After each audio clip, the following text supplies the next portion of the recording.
All right, students, I'm getting ready to sew all the way around my two fabrics here. I have a tapestry fabric for one side, and then I have just a basic twill on the other side.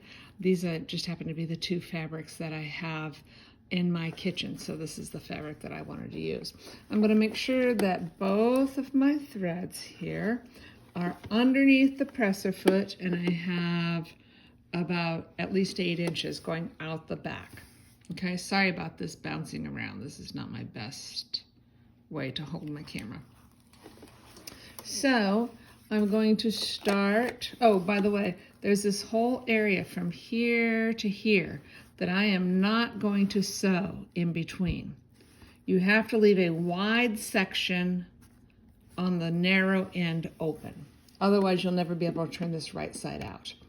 And remember, you have your fabrics right sides together, okay?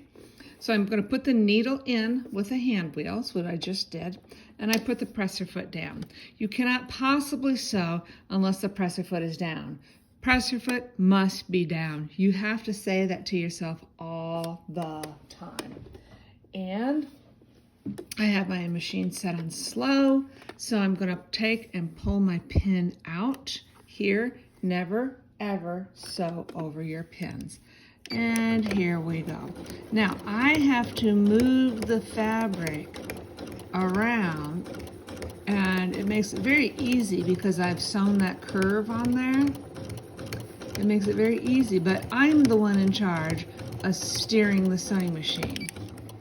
Okay, you notice I just kind of turned it like that. Now to do a straight line is really quite easy. Except now that you have pins in, you have to be sure to pull the pins out before you get to them. The best thing to do is to have your pin cushion right here or right close to you here somewhere. Okay? And just keep your eyeball on where that needle is at all times. Do not take your eyes off of the section that you are sewing. Don't look around at anybody. If people are calling your name, just ignore them while you are sewing. Okay? The first step that we're going to do is to sew all the way around just two of our fabrics before we get to the point of where we're going to put our batting on. Now you notice I'm coming to my curve again, so I need to be prepared to turn it. Watch how I do this. Slowly. Whoops, there's a needle.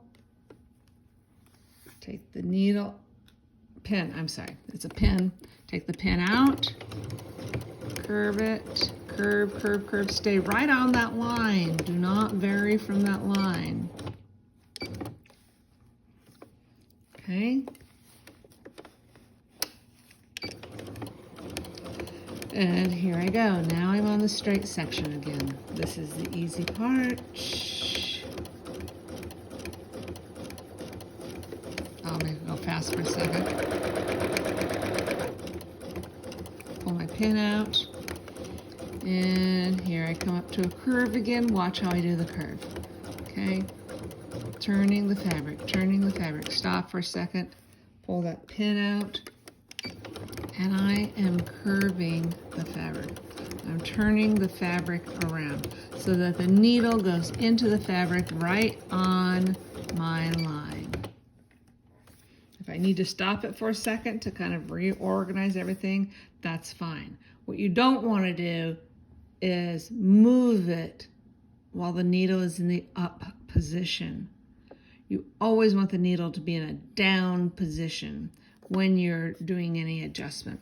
Okay, now I've got a long straight line so I can go just a little bit faster. Pulling out my needles before I get to them. That's so important.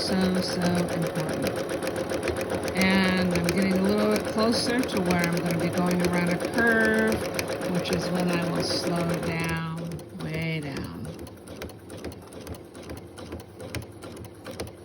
And make sure that I'm sewing right on that curve.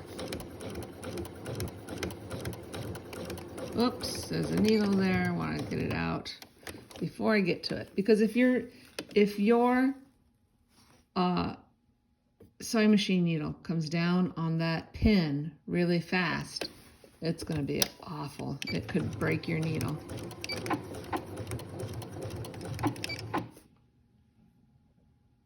Sorry about that camera bouncing around.